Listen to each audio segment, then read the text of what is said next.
The morning sun filtered gently through the blinds, painting soft stripes across Olivia's bedroom floor. For the first time in days, she felt a quiet clarity. The confrontation with Ethan had shaken her, but had also brought something invaluable, a mirror reflecting her own needs, desires, and limits. She dressed slowly, savoring the ordinary motions, as if grounding herself in the small certainties of routine could provide strength for the decisions to come. Lucas called mid-morning, his voice warm and patient. "How are you holding up?" Olivia smiled faintly. "Better," she admitted. "I've been thinking a lot. About us, about Ethan, and about me." There was a pause on the line, and Lucas prompted gently. "And I realized that love isn't just about warmth and comfort," she said, her voice steady. "It's also about honesty, respect, and trust. I can't accept partial truths or emotional distance anymore. I need to know whether we can meet each other fully or if the cracks are too deep to repair." Lucas's approval was quiet but evident. "Sounds like you're ready to take care of yourself. That's important." By late afternoon, Ethan arrived at her apartment, tentative and quiet. He carried no gifts, no grand gestures, only a hope that his presence could convey sincerity. Olivia invited him in, her posture open but firm. She had spent the day reflecting, weighing her emotions against her principles, and she was determined to confront the next phase with clarity. "I've thought about everything," Olivia began, seating herself in the living room. "And I need to know, can we rebuild this, Ethan? Can we rebuild trust and honesty in our relationship?"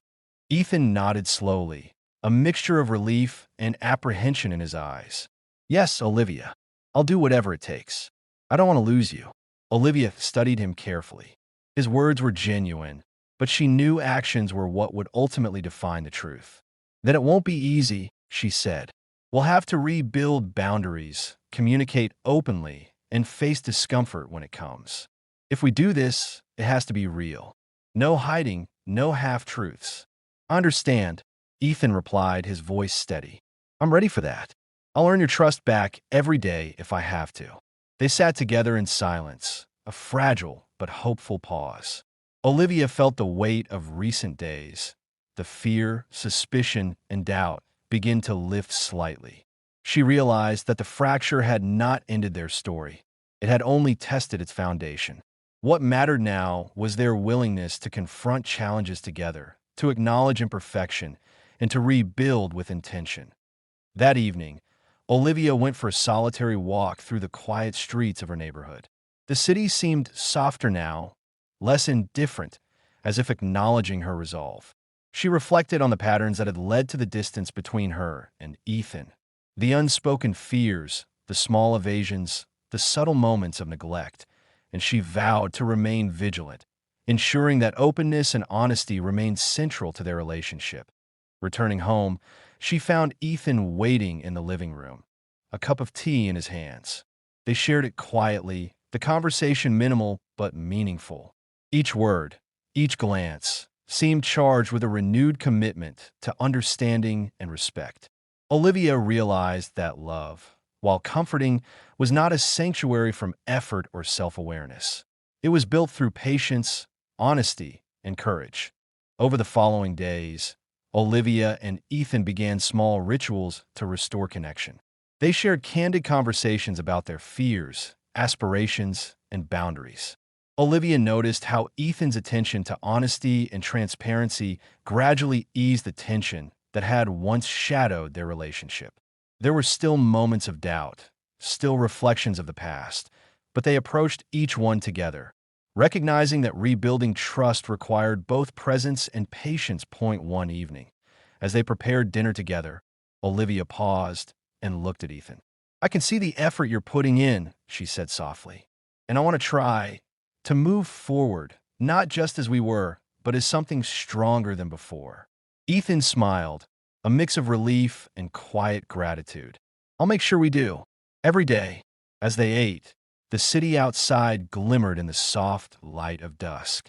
Olivia felt a profound sense of reflection, recognizing that emotional honesty had reshaped her perspective on love and trust.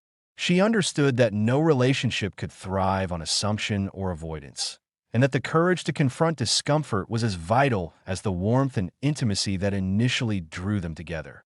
Later that night, Olivia lay in bed, staring at the ceiling as she often did. But this time her mind was calm. The tension that had driven her to question, doubt, and observe had been transformed into clarity and empowerment. She realized that her decisions, rooted in self-respect and understanding, had shaped not only her relationship with Ethan, but also her relationship with herself. Somewhere deep inside, she acknowledged a quiet pride, not in perfection, but in resilience, reflection, and the ability to face truth without flinching. The challenges ahead were still unknown, but Olivia now felt equipped to navigate them, grounded in self-awareness and strengthened by a commitment to honesty. As the night deepened, she drifted towards sleep with a sense of equilibrium. The story of fear and uncertainty had reached a turning point, and while the future remained unwritten, Olivia knew that the choices she had made and the courage she had summoned had set her on a path of clarity, empowerment, and possibility. The following week carried with it the same routines Evan had always known: early mornings, long hours at the design studio, and quiet evenings spent in the comfortable rhythm of life with Claire. Yet beneath the surface, everything felt slightly different. Each glance at his phone, each notification that made him pause, carried with it a subtle thrill he could not explain. Lydia had sent him a brief message after the networking event. Nothing overt, just a casual, "It was great meeting you. Let's grab coffee sometime."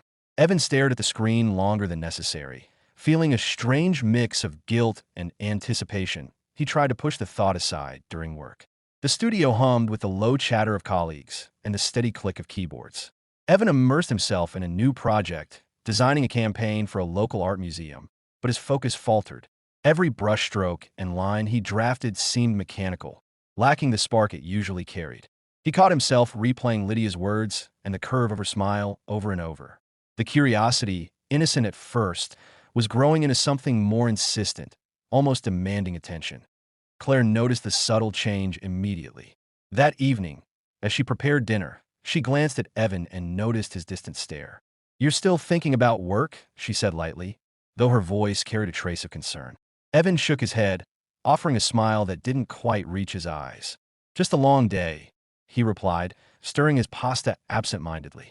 Claire didn't press further, trusting him as she always had, but a quiet unease lingered in her chest. She sensed something shifting, though she couldn't put her finger on what. The invitation for coffee with Lydia came the next day. Evan hesitated as he read the message. "Are you free tomorrow afternoon? I'd love to continue our conversation from the other night." His heart raced, not with excitement alone, but with the unmistakable tension of crossing an invisible line. He thought of Claire, her warm smile and steady presence, and guilt coiled tightly in his chest. Yet a part of him, the restless, curious part he had long ignored, urged him to reply. "It's just coffee," he reasoned. "Nothing more. Just a conversation." The next afternoon, Evan found himself at a small cafe tucked between two narrow streets downtown. The rain from the previous week had left the city glistening, and a faint scent of coffee and pastries mingled with the crisp air. He arrived early, unsure of what he hoped to find. And then she appeared. Lydia, radiant and confident, carrying the same easy charm that had drawn him in from the beginning. She waved, her green eyes sparkling with genuine warmth. "You made it," she said, her voice carrying an energy that seemed to light the entire cafe. They talked about work, about ambitions, about art and design, and Evan found himself relaxing in a way he hadn't with Claire recently. Not because he loved Claire any less, but because Lydia seemed to see him differently, as if she were looking beyond the surface. Every laugh they shared felt electric, every casual touch of a hand brushing a cup on the table igniting a subtle tension he hadn't anticipated. And as the conversation stretched into hours, Evan felt the thrill of a connection that was dangerous and irresistible. But guilt was never far behind. Later, walking through the city streets after coffee, Evan's thoughts returned to Claire. He thought of the small ways she had nurtured their relationship, leaving notes on his pillow, remembering the tiniest details about his favorite films, or brewing his coffee just the way he liked it. Could he betray someone who loved him so completely? The question haunted him, and yet he knew he was standing on a precipice, teetering between loyalty and desire. That night, Evan returned home, shoulders tense. mind racing. Claire greeted him with her usual warmth, asking about his day, sharing stories from her own work. Evan smiled, nodded, and listened, but inside, a storm raged. He realized, painfully, that temptation had a way of reshaping his thoughts, twisting ordinary moments into tests of his own resolve. He wanted to tell Claire everything, to confess the pull he felt toward Lydia, but he couldn't. Not yet. He feared the damage it would do, feared that even the mention of curiosity could shatter the trust they had built. Over the next few days, the tension grew. Evan found himself thinking about Lydia at odd times. In the middle of meetings, while walking through the park with Claire, even while cooking dinner. Every encounter, every message, every memory of her voice and laughter chipped away at the boundaries he had carefully constructed. Yet he clung to one principle. He would not act impulsively. He would not cross a line that could irreparably harm his marriage. And even as he made this vow, the excitement, the dangerous allure of the forbidden, only intensified. One evening, Nathan Brooks, Evan's longtime friend and confidant, called unexpectedly. Nathan could always read Evan like a book, noticing the subtle shifts in tone, the small hesitations in speech. "You've got that distracted look again," Nathan said over the phone, teasing lightly. Evan laughed nervously. "Just busy," he replied, though Nathan didn't seem convinced. "Busy or distracted by someone new?" Nathan asked, probing without judgment. Evan felt a pang of recognition. He couldn't deny it. Lydia had become more than a passing thought.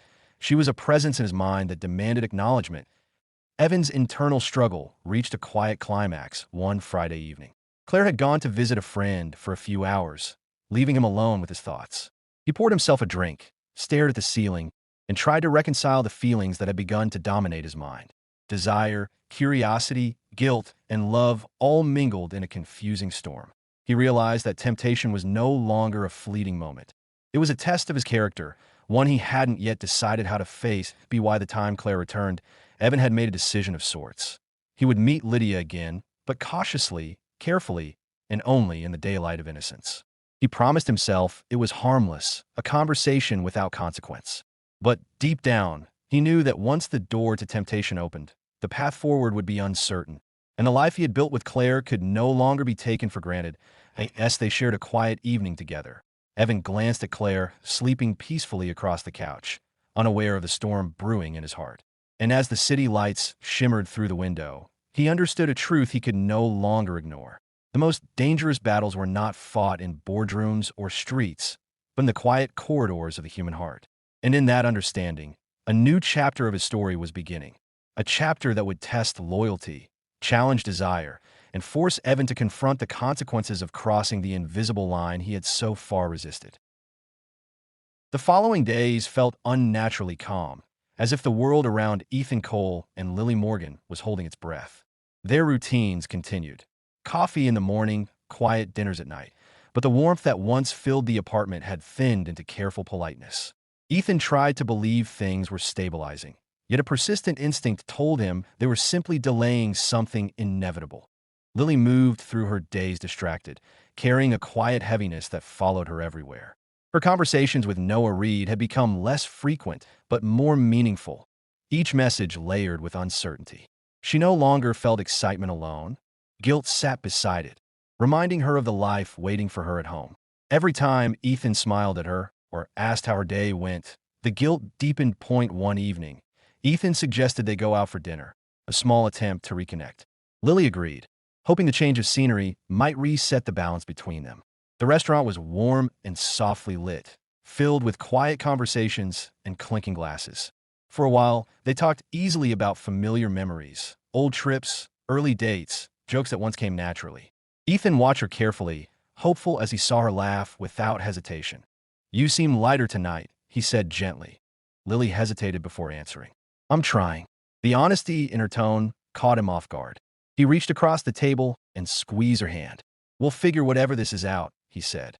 "We always do." Her chest tightened. She nodded, unable to meet his eyes for long. She wanted to believe his confidence, but she wasn't sure she deserved it anymore.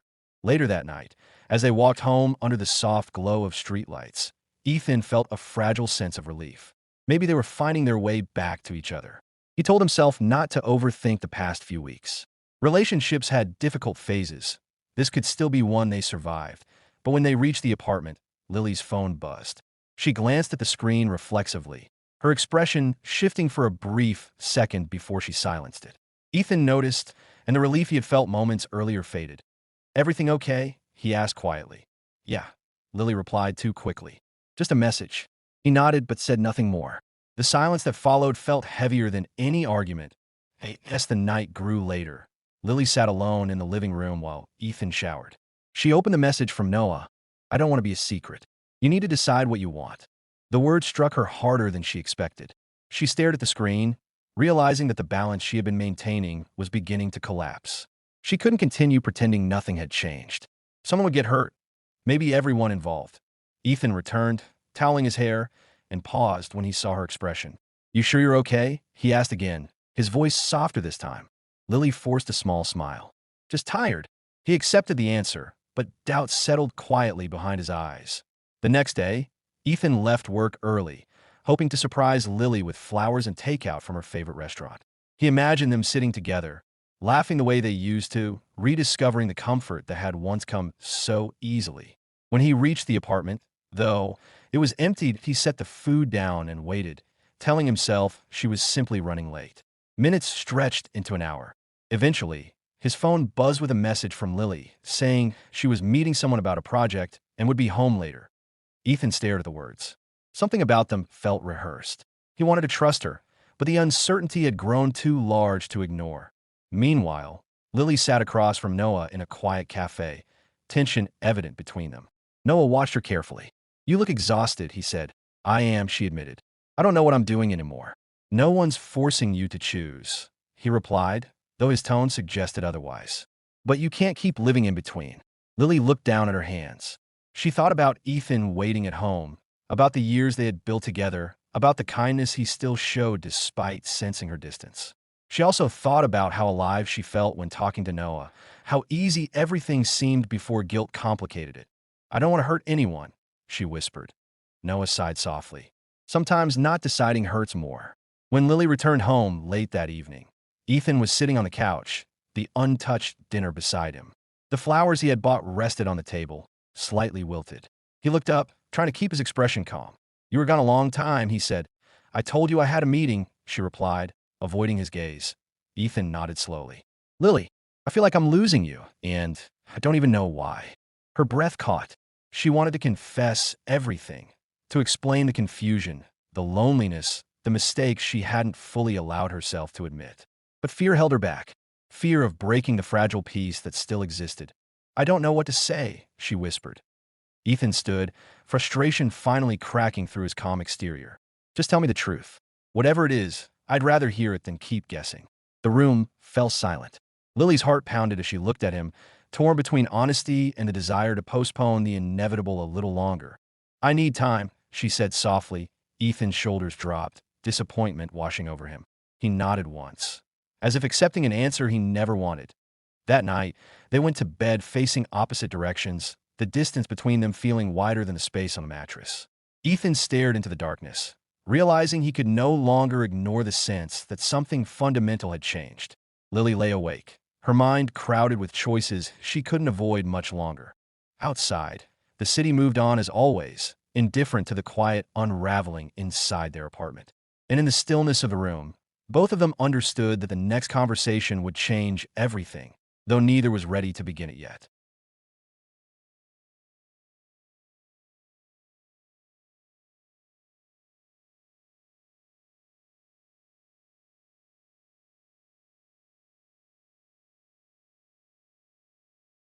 The next morning began with a quiet tension that Marissa Caldwell could not ignore.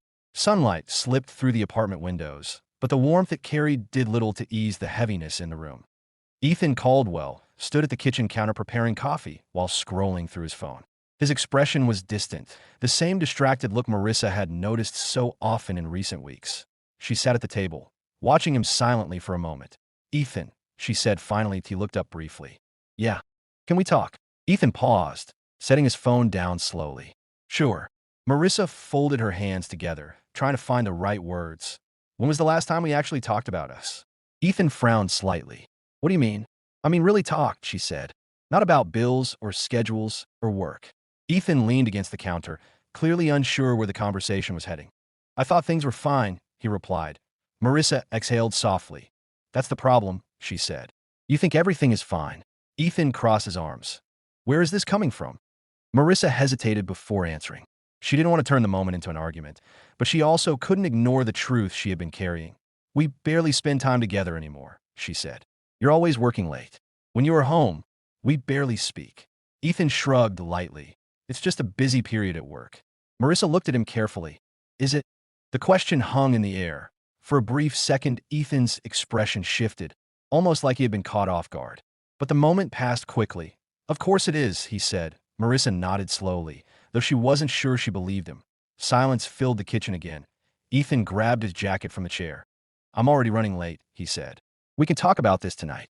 Before Marissa could respond, he picked up his keys and headed toward the door. The apartment fell quiet once again after he left. Marissa remained at the table for several minutes, staring at the untouched coffee in front of her. The conversation had barely begun, yet it already felt unfinished. Later that afternoon, she arrived at the bookstore earlier than usual. The familiar scent of paper and polished wood greeted her as she stepped inside. The calm atmosphere instantly felt more comfortable than the tension she had left behind at home. Daniel Hayes was kneeling near the front shelf, organizing a stack of novels. He looked up when he heard the door. Hey, he said with a warm smile. You're early today. Marissa placed her bag behind the counter. Couldn't sit around the apartment, she admitted. Daniel studied her expression briefly. Rough morning? Marissa nodded. I tried talking to Ethan, and she sighed quietly. He says everything is fine. Daniel stood up slowly. That doesn't sound convincing. It didn't feel convincing either, Marissa replied. They began arranging books together while the afternoon light streamed through the windows. For a while, neither of them spoke.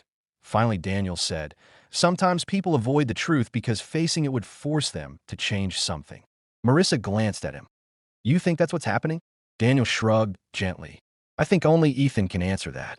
Marissa ran her fingers along the spine of a novel. I don't want my marriage to fall apart, she said quietly. Daniel's voice remained calm. Wanting something and ignoring reality are two different things. The words weren't harsh, but they carried weight. As the day passed, customers came and went, bringing brief distractions from Marissa's thoughts. Why evening the bookstore returned to its usual calm. They locked the doors together as the sky turned dark outside. Daniel leaned against the counter, thoughtful. You know, he said slowly, whatever happens between you and Ethan, you deserve clarity. Marissa nodded. I know. They stepped outside into the cool night air. The city seemed quieter tonight, the distant traffic fading into the background. They walked slowly along the sidewalk, neither of them in a hurry to break the peaceful moment. Thank you, Marissa said suddenly. Daniel glanced at her. For what? For listening, she replied. Most people just give advice. Daniel smiled faintly. Listening usually helps more. They reached the entrance of her apartment building again, the same place where they had parted the night before. Marissa paused near the doorway. I'm going to talk to Ethan again tonight, she said. Daniel nodded approvingly. That sounds like the right step. Marissa looked up at the building's dimly lit windows. For the first time in weeks, she felt a sense of determination rather than confusion. Whatever the truth is, she continued, I need to know. Daniel's expression softened. That takes courage. She gave a small smile. Maybe I finally have some. They stood there for another brief moment before Marissa reached for the door. Good night, Daniel. Good night, Marissa. She entered the building and slowly climbed the stairs once again. When she unlocked the apartment door, the lights were already on. Ethan sat in the living room, just as he had the night before. But tonight, Marissa didn't hesitate. She closed the door behind her and walked directly toward him. We need to finish the conversation we started this morning, she said calmly. Ethan looked up, surprised by the firmness in her voice. The quiet room suddenly felt smaller, for the first time in a long while. Neither of them seemed able to avoid what had been building between them. And as Marissa stood there waiting for Ethan to respond, she realized that whatever happened next would finally reveal the truth about the life they had been living together.